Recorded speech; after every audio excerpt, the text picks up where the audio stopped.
Hello मित्रों, आज આપણે ધોરણ 12 અને એનું ત્રીજું ચેપ્ટર શ્રેણિક ચલાવવાના છીએ। બહુ જ સહેલું ચેપ્ટર છે શ્રેણિક। શ્રેણિક એટલે શું? શ્રેણિક એટલે વાસ્તવિક સંખ્યાઓની ચોરસ કે લંબચોરસ સારણી।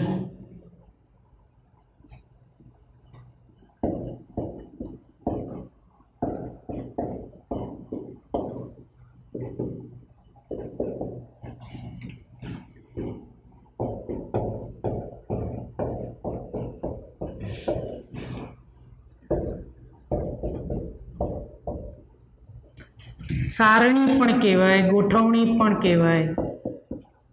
सारणी के गोठवणी एक प्रकारनी वास्तविक संख्याओनी गोठवणी छे। ए केवी होय? चौरस पण होई सके के लंबचौरस पण होई सके। मानी लो के આપણે આ રીતે બતાવીએ છીએ 1 2 3 4 5 અને 6, તો આ એક શ્રેણિકની ગોઠવણી, આ શ્રેણિક કહેવાય। અંદર વાસ્તવિક સંખ્યાઓ છે અને એની ચોરસ અથવા લંબચોરસ શ્રેણી, એને કેપિટલ A વડે દર્શાવાય, B વડે દર્શાવી શકાય, C કોઈ પણ X Y કે Z આવા કેપિટલ અક્ષરોથી બતાવવામાં આવે છે। અંદરના જે આંકડાઓ છે, વાસ્તવિક સંખ્યાઓ છે, એને શું કહેવાય? ઘટક કહેવાય। કોઈમાં 6 ઘટક હોય, હું આ રીતે પણ લખી શકું। કોઈમાં એક જ ઘટક હોય, C બરાબર 1 2 3 4 આવી પણ શ્રેણિક હોઈ શકે। D બરાબર 1 2 3 આવી શ્રેણિક પણ હોઈ શકે।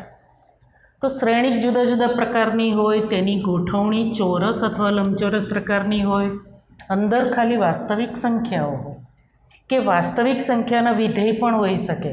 વાસ્તવિક સંખ્યાના વિધેય એટલે શું? તો કે અંદર sine theta, cos theta, ten theta, sine theta આવી ગોઠવણી પણ શ્રેણિક કહેવાય। કહેવાનો મતલબ કે વાસ્તવિક સંખ્યાઓ અથવા વાસ્તવિક સંખ્યાઓના વિધેય બંને પ્રકાર હોઈ શકે। તો આ થઈ શ્રેણિકની વાત। શ્રેણિકમાં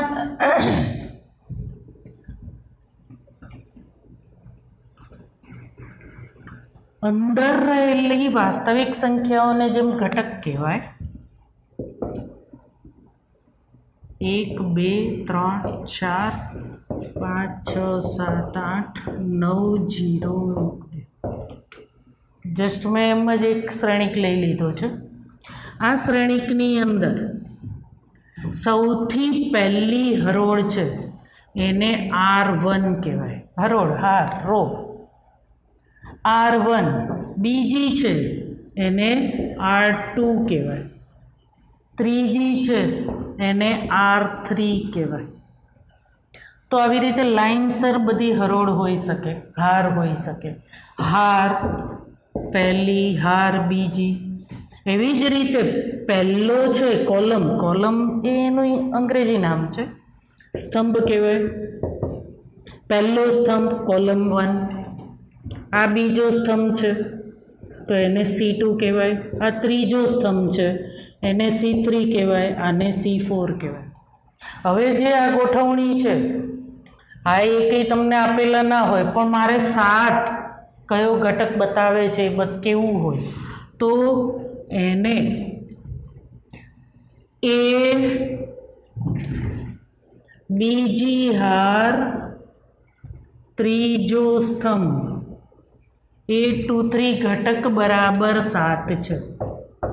સમજો કે અંદરના ઘટકો A1 A2 A3 આવી રીતે આપણે બતાવીએ। ધારો કે A11 A12 A13 A14 A21 A22 A23 A24, અહીંયા ત્રીજી હરોળ એટલે A31 A32 A33 A34।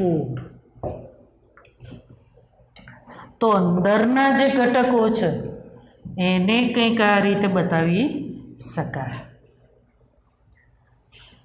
અહીંયા મારે બતાવવું હોય કે 6 કયો ઘટક છે, તો કે બીજી હાર બીજો સ્તંભ A22 છે, તો A22 બરાબર શું થાય, તો કે 6. 2 બતાવવો હોય તો A34 ત્રીજી હાર ચોથો સ્તંભ A34 બરાબર 2. તો આવી લંબચોરસ કે ચોરસ સારણી એની અંદર રહેલા ઘટકો, આ ઘટકો એમાં હાર અને સ્તંભ જેટલા પણ હોય, ધારો કે અહીંયા 3 હાર છે ને 4 સ્તંભ છે, તો અહીંયા એની કક્ષા લખાય. કોઈ પણ શ્રેણિકની કક્ષા લખવી હોય તો સૌથી પહેલાં હાર કેટલી છે એ આગળ, સ્તંભ કેટલા છે એ પાછળ. તો શ્રેણિક એની કક્ષા 3/4 છે. શ્રેણિકની કક્ષા તમને ખ્યાલ આવી ગયો.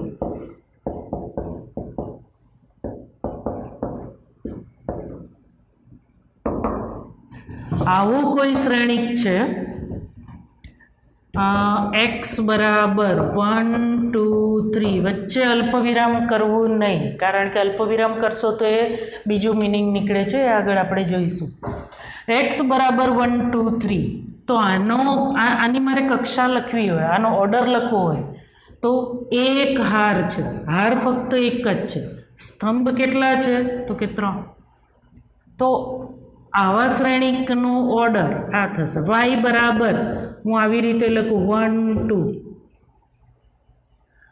તો અહીંયા હાર કેટલી થઈ, આ પહેલી હાર બીજી હાર એટલે 2 હાર, સ્તંભ કેટલો થયો 1, તો yની કક્ષા થશે 2/1. આ એને દરેક વખતે કક્ષા લખવી જરૂરી નથી. કોઈ પણ શ્રેણિકની કક્ષા તમારે લખવી હોય લખાય, પણ જ્યારે સાદા દાખલાઓ જ્યારે ગણશું ને ત્યારે ક્યાંય કક્ષા લખેલી હશે નહીં. આ કક્ષાનો ઉપયોગ ક્યાં થશે કે જ્યારે આપણે શ્રેણિકના ગુણાકાર ભણશું ત્યારે આ કક્ષા મહત્ત્વની છે, કારણ કે દર વખતે શ્રેણિકના ગુણાકાર વ્યાખ્યાયિત હોતા નથી. શ્રેણિકની કક્ષા જોઈએ આપણે. ચાલો એક મોટું શ્રેણિક બતાવીએ કે જેની કક્ષા m/n હોય, બરાબર. A11 એનો પહેલો એલિમેન્ટ્સ હશે, A12 બીજો ઘટક હશે, A13 ત્રીજો ઘટક હશે. અચ્છા, આમાં બધામાં પહેલી જ હાર છે. આ પહેલી કોલમ, બીજી કોલમ, ત્રીજી કોલમ, એમ કરતાં કરતાં કોઈ જેની કોલમ છે તો એનો ઘટક કયો થશે, A1j. ઓકે, ચાલો એમ કરતાં કોઈ nમો સ્તંભ છે તો એનો ઘટક કયો થશે, A1n. સારું, ચાલો બીજી હરોળ લઈએ. બીજી હારમાં બીજી હાર પહેલો સ્તંભ, ઘટક કયો થશે, A21. અહીંયા બીજી હાર બીજો સ્તંભ, બીજી હાર ત્રીજો સ્તંભ, બીજી હાર જેમો સ્તંભ, બીજી હાર nમો સ્તંભ. ચાલો ત્રીજી હાર નથી લેતા.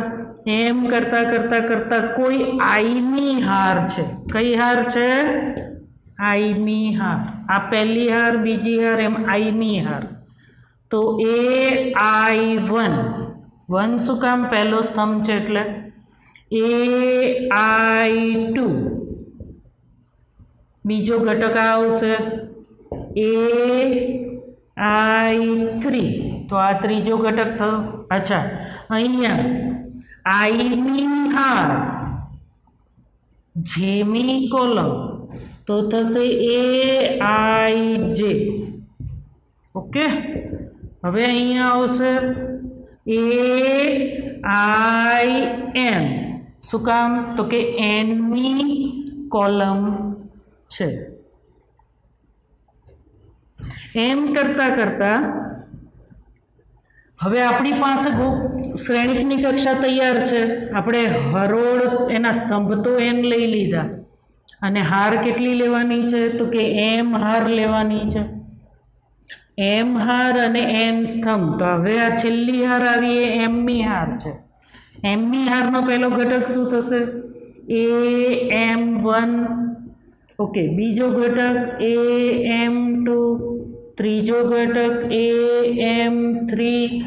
ઓકે, ચાલો જેમો ઘટક શું થશે? amj. ઓકે, છેલ્લો ઘટક કયો થશે? તો કે amn.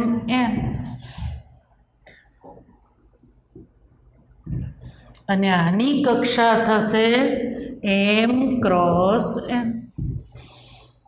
તો આ થયો શ્રેણિક A કે જેની કક્ષા m ક્રોસ n છે. અચ્છા, આ બહુ મોટો શ્રેણિક હોય અને તમારે એને ટૂંકાણમાં લખવું હોય તો ટૂંકાણમાં આ રીતે લખી શકાય: A is equal to aij m cross n. સમજાઈ ગયું? આ ai જે ક્યાંનો ઘટક? તો કે i મી હાર અને જેમો સ્તંભ એનો જે ઘટક છે એને સીધો અહીંયા લઈ લીધો aij. હવે ij કેની વચ્ચે છે? તો કે જે એ 1 અને n ની વચ્ચે છે, i 1 અને m ની વચ્ચે છે. તો i લઈએ, i કોની વચ્ચે હોવો જોઈએ? તો કે 1 અને m ની વચ્ચે. જે કેની વચ્ચે હશે? 1 અને n ની વચ્ચે. અને આ m અને n બંને કેવા હશે? અથવા તો i કે જે કેવા હશે? તો કે i અને j બિલોંગ્સ ટુ n હોવા જોઈએ, નેચરલ નંબરમાં હોવા જોઈએ. બરાબર? અને બંને m અને n કરતાં નાના હશે. સારું, તો અહીંયા તમને શ્રેણિકની ઓળખ થઈ ગઈ, એની કક્ષા, એને શોર્ટમાં કઈ રીતે લખાય, આ બધી તમને સમજ પડી ગઈ. હવે આ શ્રેણિક છે, શ્રેણિકના અંદર ઘટકો કેટલા છે એ જો સમજવું હોય તો જેટલા એના ઓર્ડર એટલે કે એની કક્ષા જેટલી હોય એટલા એના ઘટકો થશે. તો કુલ ઘટકો લેવા હોય, કુલ ઘટકો તો કે m અને n નો ગુણાકાર કરો એટલા હશે. હમણાં આપણે આગળ એક શ્રેણિક જોયો હતો, એ શ્રેણિકમાં કેટલા હતા? 1 2 3 4 5 6. ચાલો આમાં 5 6 જગ્યાએ 0 1 લઈ લઈએ. ઓકે, હવે અહીંયા જુઓ, આની કક્ષા કઈ છે? તો કે 2 હાર અને 3 કોલમ. તો 3 દુ ને 6 ઘટકો હોય. કેટલા ઘટકો હોય? એ બંનેના ગુણાકાર જેટલા ઘટકો હોય. સમજાઈ ગયું અહીંયા? તો અહીંયા પણ કુલ ઘટકો કેટલા હશે? તો કે m હાર છે અને n કોલમ છે. તો m અને n નો ગુણાકાર જે થતો હશે એટલા એની અંદર કુલ ઘટકો હશે. તો કુલ ઘટકોની સંખ્યા પણ તમને મળી જાય. હવે આપણે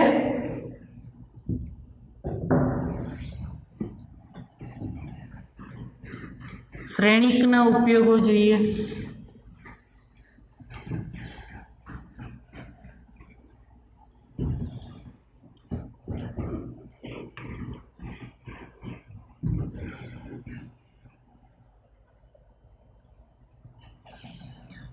શ્રેણિકના વ્યવહારમાં ઘણી બધી જગ્યાએ ઉપયોગ થતા હોય છે.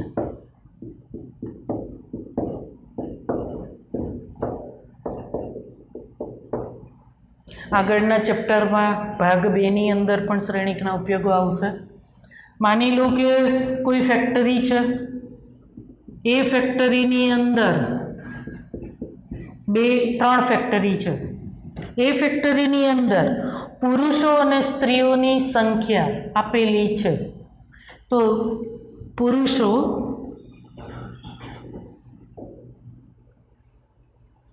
અને સ્ત્રીઓની સંખ્યા કોઈ પણ તમે લઈ શકો. 30 મેન છે 20 વુમેન છે, આમાં 25 લઈએ, 15 લઈએ, 40, 35. આને મારે શ્રેણિકમાં લખવું હોય, ચોરસ સારણીમાં લખવું હોય તો આવી રીતે લખાશે 30, 20, 25, 15, 40 એન્ડ 35. આ માહિતીને ટૂંકી રીતે શ્રેણિકની અંદર લખી શકાય. આ જ રીતે બીજો ઉપયોગ તમને કહું તો સમીકરણો. કેવા સમીકરણો? 3x + 4y = 12. Okay, 5x - 3y = 7. આ તમારે બતાવવું હોય તો કઈ રીતે બતાવશો? તો 3, 4, 5, 3 xy = 12 and 7. અહીંયા 2 સમીકરણ છે અને અહીંયા 3 શ્રેણિક છે. આ 3 શ્રેણિકની અંદર આપણે આ 2 સમીકરણને લખી દીધા. આ ચોથા ચેપ્ટરમાં આપણે આવશે સોલ્વ કરવાના દાખલાઓ, ત્યારે આપણે જોઈશું. પણ આ એનો બીજો એક ઉપયોગ છે. તો શ્રેણિક એક ગોઠવણી છે, તો એ ગોઠવણીનો ઉપયોગ તમે આ રીતે કરી શકો. માહિતી બહુ વાઇડ હોય એને તમારે શોર્ટ રીતે શ્રેણિકમાં બતાવી શકાય. ચલો હવે દાખલાઓ ઉપર જતા રહીએ. આ ઉદાહરણ પહેલું જ છે આઈ થિંક, એટલે ઉદાહરણ પહેલાંની રકમ પ્રમાણે ગોઠવણી છે. શ્રેણિકમાં એને ગોઠવી શકાય આ રીતે.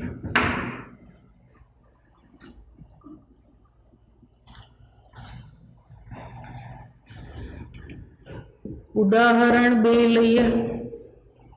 ઘટકોની સંખ્યા 8 હોય તો શ્રેણિકની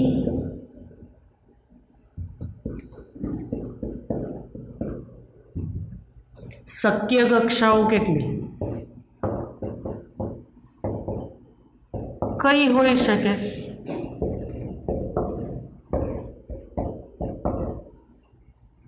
અચ્છા, અંદર શ્રેણિકની અંદર ઘટકોની સંખ્યા 8 છે.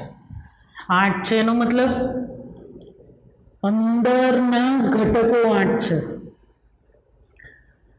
તો શ્રેણિકની કક્ષા કઈ હોઈ શકે? તો કાં તો એ એક હાર અને 8 કોલમ હોય. કઈ રીતનું? તો કે આ રીતે 1 2 3 4 5 6 7 8. એક હાર 8 કોલમ હોય તો પણ એના ઘટકો 8 હશે. 8 હાર હોય અને એક કોલમ હોય તો કેવા પ્રકારનો હોય? તો કે આ રીતનો 8 હાર થઈ 1 3 0 2 5 7. કેટલા થયા? 1 2 3 6 7 થઈ ગયા. આમાં પણ 8 ઘટકો છે તો એની હાર 8 હોય અને કોલમ 1 હોય. આની અંદર કોલમ 1 છે, હાર 8 છે. અચ્છા, આના સિવાયની શક્યતાઓ કઈ? તો કે 2 ચોક 8, એનો મતલબ 2 હાર 4 કોલમ, 4 દુ 8. આ પણ હોઈ શકે. તો આવી 4 શક્યતાઓ છે કે આવો હોઈ શકે, આવો હોઈ શકે, આવો હોઈ શકે ને આવો હોઈ શકે શ્રેણિક. તો શ્રેણિકની શક્ય કક્ષાઓ કેટલી હોઈ શકે? 4/2, 2/4, 8/1, 1/8. આની જગ્યાએ કોઈ પણ સંખ્યાઓ આપી શકે. સ્વાધ્યાયમાં આવા દાખલાઓ છે, આપણે જોઈશું. ઉદાહરણ 3 ઉપર જતા રહીએ. હવે ઉદાહરણ 3ની અંદર જે શ્રેણિકોના ઘટકો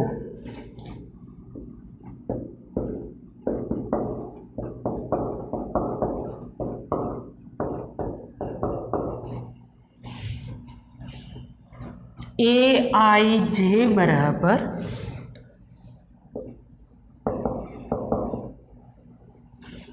½ I - 3j પ્રકારના હોય તેવા 3/2 શ્રેણિકની રચના કરો.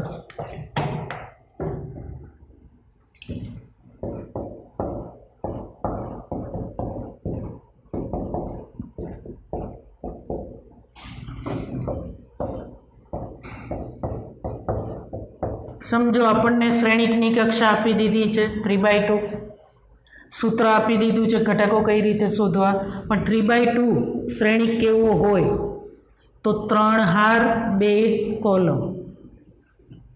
3 હાર એટલે 1 1, બીજા કોલમમાં 1 2, 2 1 2 2, 3 1 3 2, આ પ્રકારનું હશે. હવે આપણે આના બધા જ ઘટકો શોધવા છે. એમાં સૌથી પહેલાં તો આપણે સૂત્ર લખી નાખીએ. AIJ બરાબર half of I minus 3J. હવે અહીંયા આપણે A11 લઈએ તો 1/2, આઈની જગ્યાએ 1 મૂકો, જેની જગ્યાએ 1 મૂકો તો હાફ ઇન્ટુ 1 માઇનસ 3 -2 બહાર નીકળશે તો 2 અને 1 થશે. હવે આવશે A12 એટલે કે આપણે આ ઘટક શોધીએ છીએ. A12 1/2, આઈની જગ્યાએ આવશે 1 3, જેની જગ્યાએ આવશે 2, 3 દુ 6 માંથી 1 જાય 5, બહાર નીકળશે તો ધન 5 એટલે 5/2. A13 નથી 2 1, 2 1 ઇઝ ઇક્વલ ટુ 1/2.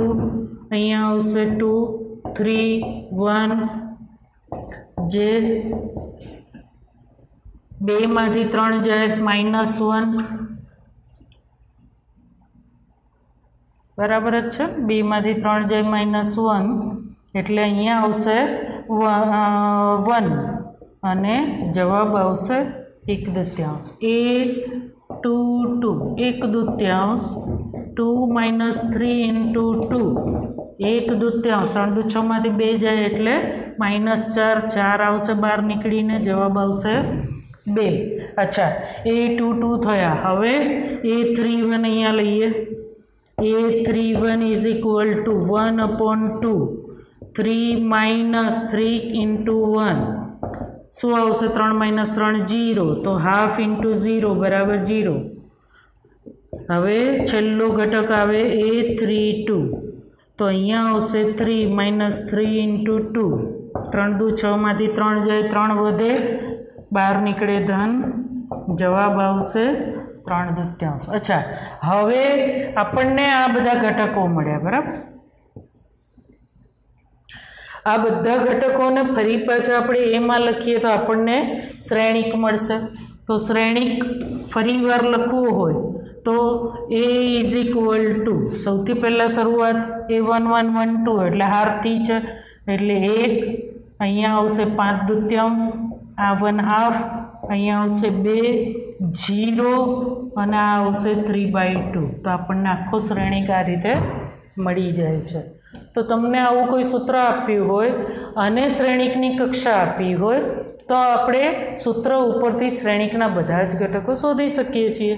આવા દાખલા પણ સ્વાધ્યાયની અંદર છે.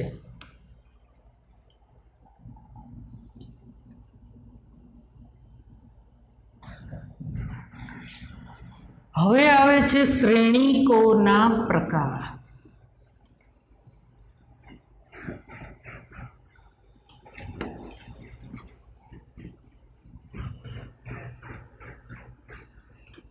બને તો આ વિડીયો તમે કમ્પ્યુટર અથવા તો લેપટોપની અંદર જોશો તો વધારે સારું પડશે.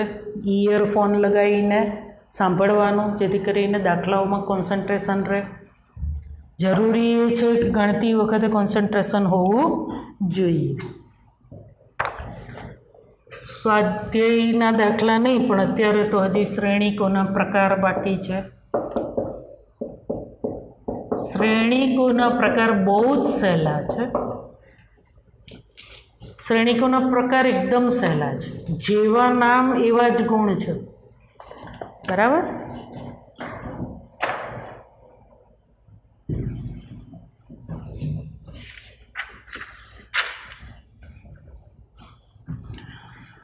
ચાલો સૌથી પહેલું છે શ્રેણિકોના પ્રકાર જોઈએ. સ્તંભ શ્રેણિક, હમણાં જ આપણે જોઈ ગયા સ્તંભ શ્રેણિક. સ્તંભ શ્રેણિક કોને કહેવાય? તો કે જેમાં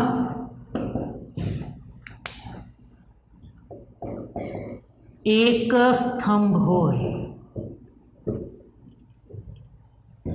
સ્તંભની સંખ્યા એક હોય, હારની સંખ્યા ગમે તે હોઈ શકે, તો આને સ્તંભ શ્રેણિક કહેવાય. આવા કોઈ પણ પ્રકારના હાર ગમે એટલી હોઈ શકે. બીજું છે હાર શ્રેણિક.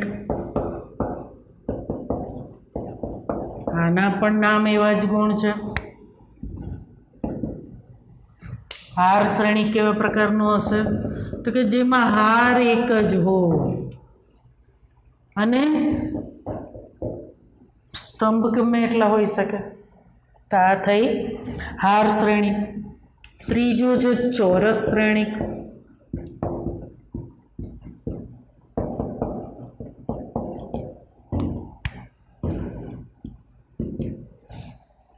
ચોરસ શ્રેણિકમાં ખાસ યાદ રાખવાનું, જે કક્ષા છે એ સરખી હોવી જોઈએ તો જ એ ચોરસ શ્રેણિક બને. 1 2 0 1 આ પ્રકારનો શ્રેણિક છે તો એ ચોરસ શ્રેણિક કહેવાય. આ 2x2 ચોરસ શ્રેણિક છે. ઝેડ લઈએ, ઝેડ ઇઝ ઇક્વલ ટુ 1 0 1 1 1 0 0 1 1 આ પ્રકારનો શ્રેણિક છે. આ 3x3 ચોરસ શ્રેણિક કહેવાય. એ જ રીતે આવો કોઈ શ્રેણિક છે તો આ 1x1 શ્રેણિક ચોરસ શ્રેણિક કહેવાય. તો ચોરસ શ્રેણિક નામ એવા જ ગુણ, જેટલી કક્ષા, કક્ષામાં જેટલી હાર એટલા જ સ્તંભ, તો થયો ચોરસ શ્રેણિક. હવે આવે છે વિકર્ણ શ્રેણિક. વિકર્ણ શ્રેણિક. વિકર્ણ શ્રેણિકમાં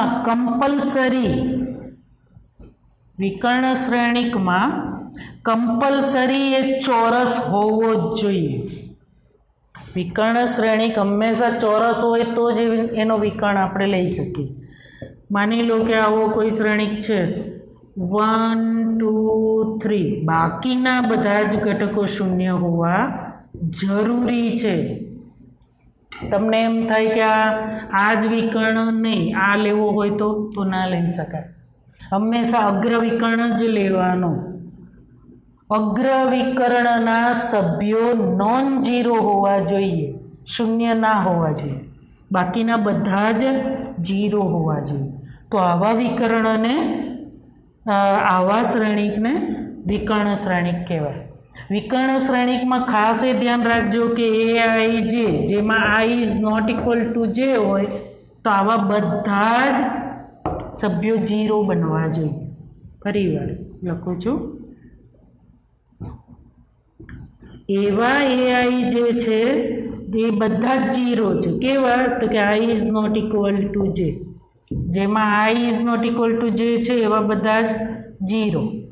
પણ A11 જેમાં I અને J સરખા જ છે, A11 A22 A33 is not equal two 0, આ ત્રણ ઝીરો ન થવા જોઈએ. ઓકે, વચ્ચે તો તમારે ઝીરો ઇક્વલ ના લખી શકાય, પણ ત્રણે ત્રણ નોન ઝીરો હોવા જોઈએ.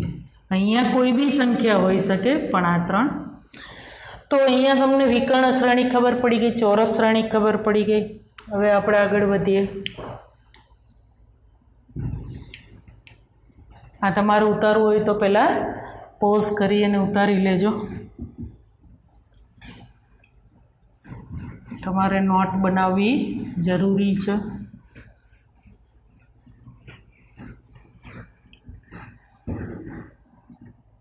મેથ્સની અંદર મહાવરા સૌથી વધારે જરૂરી છે. જેટલું ગણશો એટલું તમને વધારે યાદ રહેશે. ચલો, 4 શ્રેણિક ભણી ગયા: સ્તંભ શ્રેણિક, હાર શ્રેણિક, ચોરસ શ્રેણિક, વિકર્ણ શ્રેણિક. અને હવે આવે છે અદિશ શ્રેણિક. અદિશ શ્રેણિક આ પણ કમ્પલસરી કેવો હોવો જોઈએ?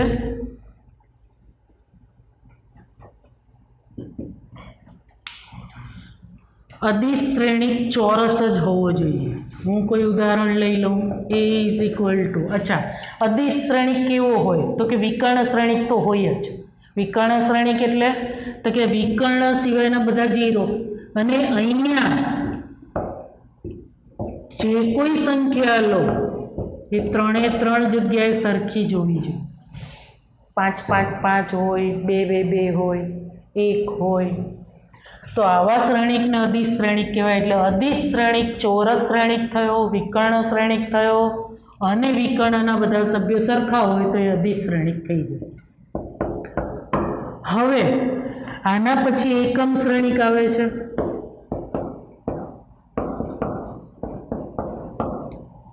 એકમ શ્રેણિક, આના પણ નામ એવા જ ગુણ છે.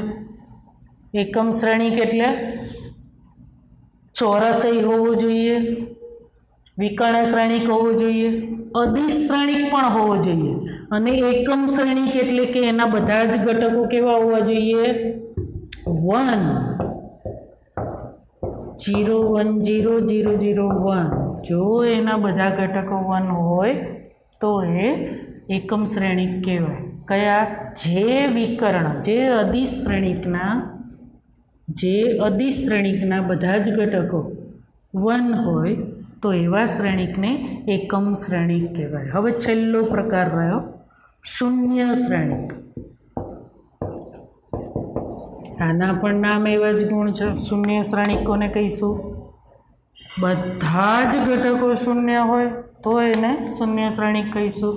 માની લો કે a બરાબર 0, આ 1/1 છે. અચ્છા, b બરાબર 0 0 0, આવો શ્રેણિક એ શૂન્ય શ્રેણિક કહેવાય.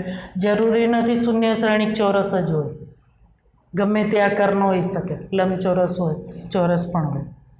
x બરાબર 0 0 0 0 2/2 મેટ્રિક્સ પણ હોઈ શકે.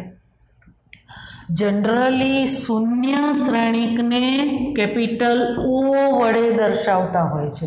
જ્યારે જ્યારે આપણે ગુણધર્મો લઈશું એમાં શૂન્ય શ્રેણિકની વાત આવશે તટસ્થ શ્રેણિક તરીકે, તો એવે વખતે આપણે શ્રેણિકની અંદર જે ઉમેરશું એમાં O ઉમેરશું. ઓનો મતલબ શૂન્ય શ્રેણિક આપણે ઉમેરીએ છીએ એવો થશે. તો શૂન્ય શ્રેણિકનો સિમ્બોલ થશે O.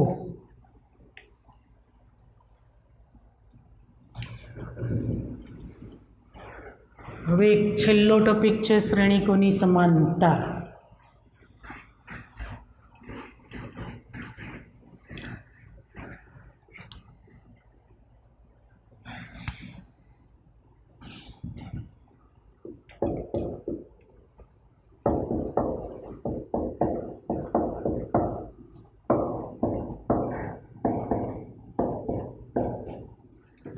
શ્રેણિકોની સમાનતા.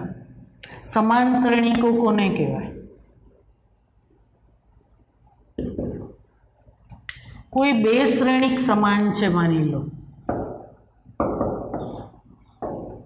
તો કમ્પલસરી પહેલી વાત યાદ રાખો કે બંને શ્રેણિકની કક્ષા સમાન હોવી જરૂરી છે.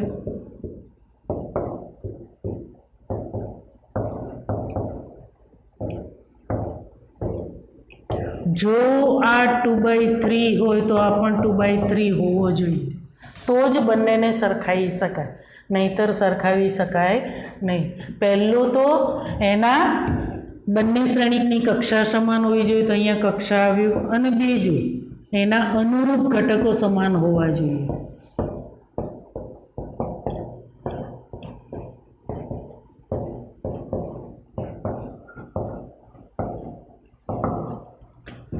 બે વસ્તુ યાદ રાખવાની.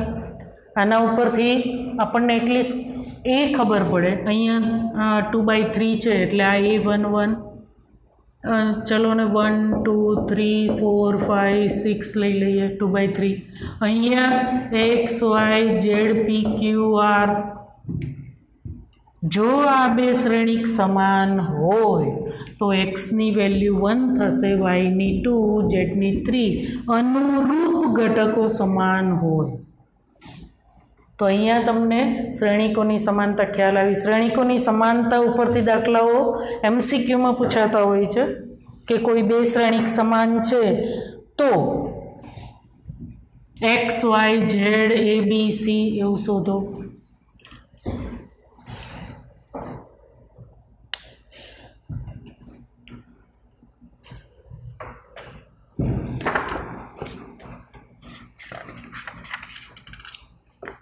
उदाहरण 4 लई लीए आपणे।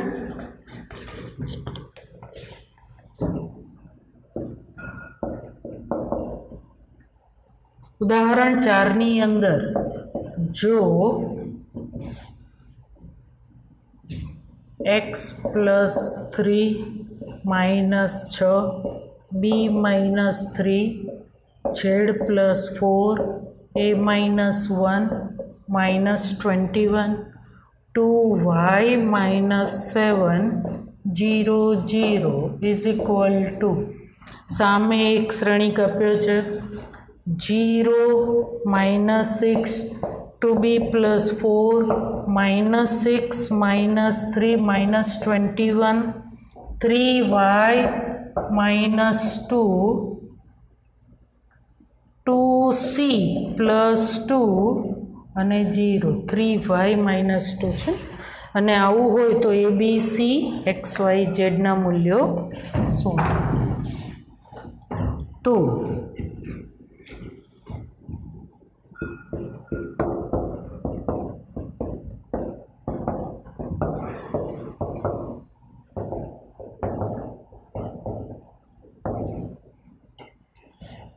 અહીંયા બે શ્રેણિકો સમાન આપેલા છે અને શ્રેણિકોની સમાનતા ઉપરથી આપણે આ 6 મૂલ્યો શોધવાના છે તો દરેક ઘટકને સરખાવતા જઈએ નિયમ પ્રમાણે a11 ઘટક શું છે તો કે માટે x + 3 = 0 implies चलो अँ नीचे नीचे लगता जाइए implies x = -3 मળી गया x ની કિંમત મળી। चलो बीजा घटक ઉપરથી z + 4 = -6 तो z = -6 - 4 એટલે -10।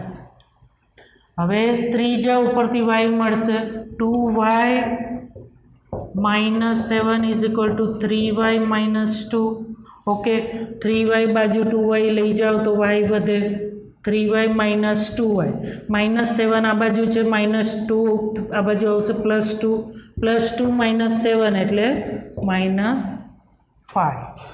हवे ए घटक अहींया है आने अने आने सरखाई दईए तो हवे नीचे तरफ जता रहीए a - 1 = शुं मळे छे -3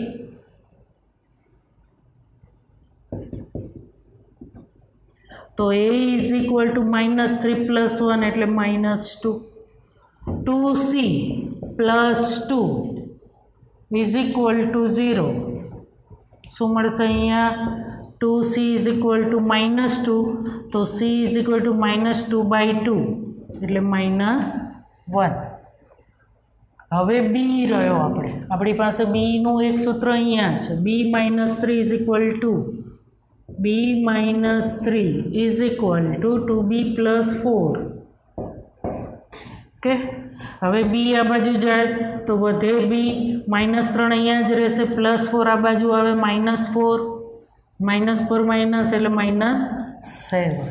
तो अहींया आपणने 6 वेल्यू मळी गई। आ एक एक्स वाय जेड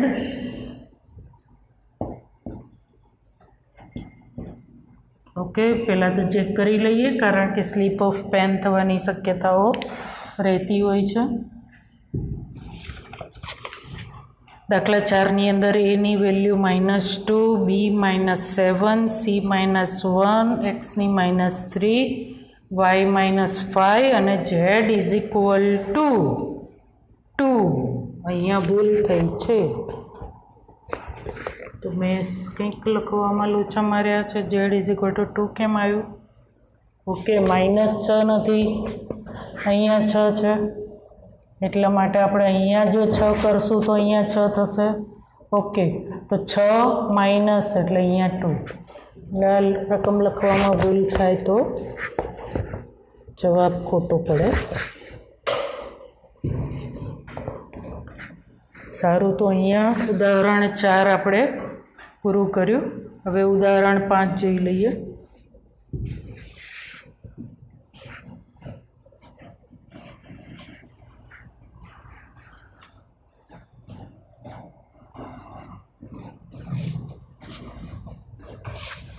छेल्लुं उदाहरण छे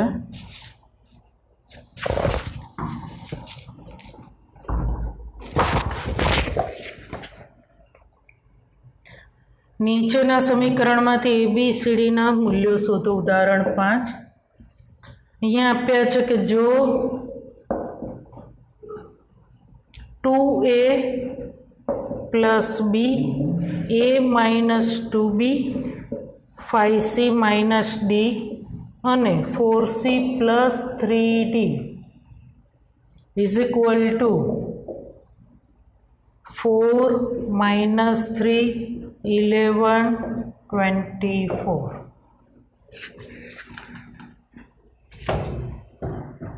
आवुं आप्युं छे अने कीधुं छे कि ABCD ना मूल्यों शोधो। तो ABCD ना मूल्यों शोधो। ओके, अहींया तमने 4 समीकरण मळे छे। सौथी पहलू समीकरण है 2A plus B is equal to 4। पहला रकम जोई लीए, साची है। 4 - 3 11 અને 24 2A plus B A minus 2B 5C minus D અને 4C प्लस 3D। ओके, अहींया आवशे 2A plus B is equal to 4 A minus 2B is equal to minus 3 एटले के आ पहलू समीकरण थयुं। आ बीजू त्रीजू समीकरण थशे 5C minus D is equal to 11 અને 4C plus 3D is equal to 24। हवे आनी अंदर पहला समीकरण આપણે बी उडाड़ी सकीए। तो पहला समीकरण ने 2 गुणो अने पछी 2 में समीकरण 2 में उमेरो। समीकरण 1 ने 2 वडे गुणी समीकरण 2 में उमेरता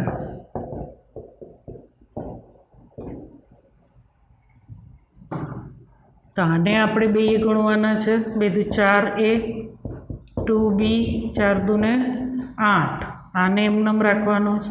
A minus 2B is equal to minus 3 बंनेनो सरवाळो करो। B गया 5A is equal to 5 therefore A is equal to 1। एनी किंमत तमे समीकरण 1 में मूको तो 2 × 1 plus B is equal to 4 तो therefore B is equal to 4 minus 2 तो जवाब आवशे 2। आपणने A पण मळ्यो B पण मळी। चालो हवे अहींया आना उपरथी आ छे त्रीजू समीकरण, आ छे चौथुं समीकरण। हवे समीकरण 3 ने केटला वडे गुणशुं? देखाय ज छे आ 3D छे तो आने 3 वडे गुणशुं। तो समीकरण 3 ने 3 वडे गुणी अने 4 में बंनेनी निशानी अलग छे तो उमेरवाना।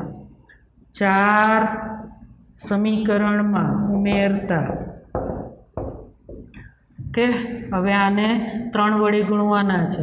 आनी जग्याए 3 गुणो एटले 5 तरी 15C माइनस 3D 11 तरी 33 पछी भूसी नाखीए। 4C plus 3D is equal to 24। आ बने गया। अहींया आवशे 19C।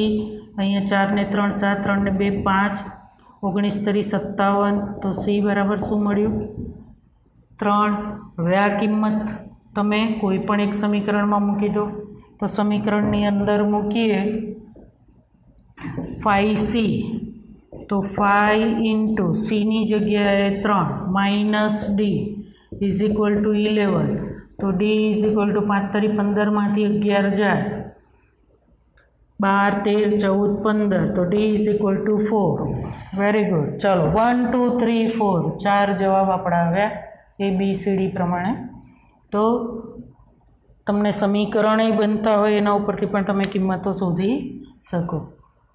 आवता पीरियड में आपणे स्वाध्याय 3.1 ना દાખલા ચાલુ કરશું. ઉદાહરણ 5 તમારે ગણી લેવાના છે.